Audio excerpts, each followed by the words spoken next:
박정희 대통령은 우리 5천년 가난을 물리친 분입니다.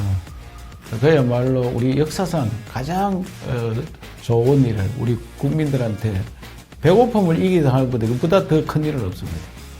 그런 역사적인 성웅, 영웅을 우리가 잘 기려야 되고 또 지금까지 박정희 대통령이 해놓은 것 때문에 60년 동안 잘 먹고 살았어요. 그런데 우리가 한 단계 더 올라가면은 박정희 대통령이 해놓은 것을 현대판으로 해석해서 새롭게 만들면은 우리가 초인류 국가로 가겠다. 제가 늘 그런 거 느끼고 있었고 이번에 그것을 제가 대통령이 나오면서 박정희 대통령이 했던 일을 현대판으로 재해석해서 새롭게 대한민국을 만들면 초인류 국가로 간다. 그런 의미에서 새로운 박정희를 주장을 했습니다. 예.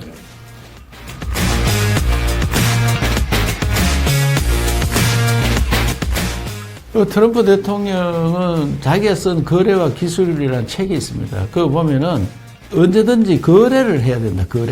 거래의 기술이다, 그게. 그러면 트럼프 대통령이 우리나라 관세, 전 세계 관세 매기는 이유가 무역 흑자 내는 나라에 반비례해서 무역 흑자를 자기들 미국에 많이 내는 나라는 관세가 더 높습니다. 그래서 그 무역 흑자를 많이 나는 품목에 대해서 우리도 연구를 해야 됩니다. 우리가 석유를 사고 가스를 중동에서 많이 사오는데 미국의 기름과 가스를 좀 사주고 또 다른 거래는 에이펙이 굉장히 중요한 계기가 될 것 같은데 트럼프 대통령이 1기 때 트럼프와 2기 때 트럼프는 다릅니다. 1기 때는 70%가 사업가고 30% 정치인인데 지금은 한 5대5 될 것 같고요. 말년에 가면은 70%가 정치인으로 바뀝니다. 그러면 정치인으로 바뀌면 명예를 생각하고 그러면 이런 분은 노벨 평화상을 기대를 하고 있거든요. 그러면 에이펙 때 트럼프 대통령 보고 푸틴 대통령 좀 데리고 오고 또 저는 윤석열 대통령과 페루 에이펙을 같이 가면서 트럼프 대통령이 북한과 관계가 좋게 만들어서 에이펙 때 김정은을 그 경주에 데리고 오면은 이것이 육자회담이 됩니다. 중국은 자동 오고 그러면은 한반도 평화가 굉장히 빨리 다가올 수 있고 기반이 닦아집니다. 그러면 푸틴이 전쟁 끝나서 오고 김정은이 와가지고 한반도 평화 기초가 닦아지면은 그러면 그 자체로서 노벨상 평화상감이 될 거다. 그러면 트럼프 보고 이런 걸 우리가 하겠다. 에이펙 꼭 참석해라. 또 이런 내용을 사실 조셉 윤한테 제가 또 전달해 놨습니다. 그래서 그런 게 지금 보고가 됐을 거예요.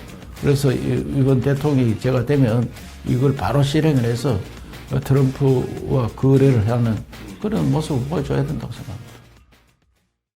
대통령께 제가 이제 9일날 출마 선언하고 저녁에 8시에 집으로 간절히 찾아가서 출마하겠다고 보고를 드리고 그 다음에 좀 주변에 여러 가지 이야기를 많이 했습니다. 그러니까 이런 말씀을 하더라고요. 대통령이 꼭 되기를 바란다. 덕담을 주고 대통령이 되면 인사할 때 사람 쓸 때 충성심만 봐라. 충성심만. 그것을 꼭 당부한다 이거든. 그게 무슨 말이냐. 충성심 없는 사람이 주변에 많았다. 배신자가 많았다 이런 이야기 같습니다. 그래서 탄핵 소추할 과정이나 그 다음에 탄핵 심판 과정 또 자기가 무슨 내란죄로 조사받는 과정 이런 데에 자기가 관계가 깊었던 사람들이 다 반대 방향에 서 있었던 이런 모습들이 그 상처를 많이 준 거 아니냐 이런 생각이 듭니다. 우리나라는 지금 체제 전쟁 속에 들어 있습니다. 어떻게 하면 자유민주주의가 사라질지 모르겠다. 그래서 제가 자유민주주의를 지키는 체제 수호와 그리고 우리나라는 지금 87년도 헌법이 우리 몸에 안 맞아요.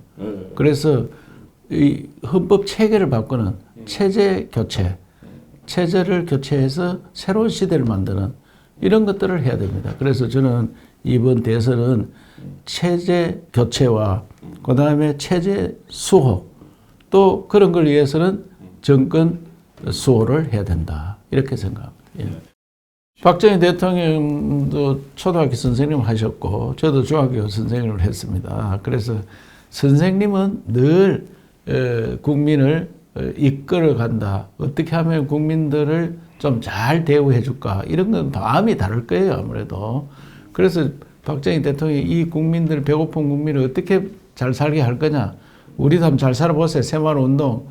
또 그때 뭐 우리 아무 공장도 없는데 중화학공업, 그다음 원자력 발전소, 그 당시에 전부 다 시작해 놨는 게 지금 오늘날 대한민국이에요. 그래서 저는 이제는 새로운 세상, 4차 산업혁명 시대에 맞는 산업을 바꿔야 된다. 그래서 4차 산업혁명에 맞는 그런 AI, 그 로봇, 배터리, 또 양자 컴퓨터 이런 기술 플러스 더 중요한 것이 한국의 한류입니다. 문화융성, 한류를 통한 문화융성. 또 우리나라 교육 체계를 바꿔야 됩니다. 너무 경쟁이 치열하게 해서 학생들이 굉장히 불행합니다. 또 그러다 보니까 경쟁 치열한 속에 살다 보니 나이가 들어도 결혼도 못해요. 저출산 문제 해결하는 거는 그 경쟁에서 벗어나서 그 창조적인 교육이 돼야 됩니다. 그래서 저는 저출산 문제 이런 것들을 해결하기 위해서는 행복한 국민 시대를 열어야 된다. 어린애들이 막 학원에 뺑뺑 도는 거는 이거는 국가적으로 문제되고 그 어린애도 나중에 정신적으로 문제가 있어요. 그래서 새로운 시대 만들어서 이제는 창조적인 인간을 키워서 우뚝 서는 그런 나라를 만든다. 그래서 세계 G2가 되는 박정희 대통령이 이루어서 세계 10번째 경제대국이 되었다면 박정희 대통령은 리셋, 새로 만들어서 G2가 되는 초인류 국가로 만드는 것이 저희 구상입니다. 이처럼 어떤 대통령이 되고 싶으냐. 저는 우선 나라가 안정이 돼야 됩니다. 그래서 국가 안보가 철저한 가운데 그 자유우파의 천국을 만들어서 우리 창조적인 아이디어로 국민 행복 시대를 열고 싶다. 대한민국 국민이 정말 행복하구나. 국민 행복 시대를 열어야 돼.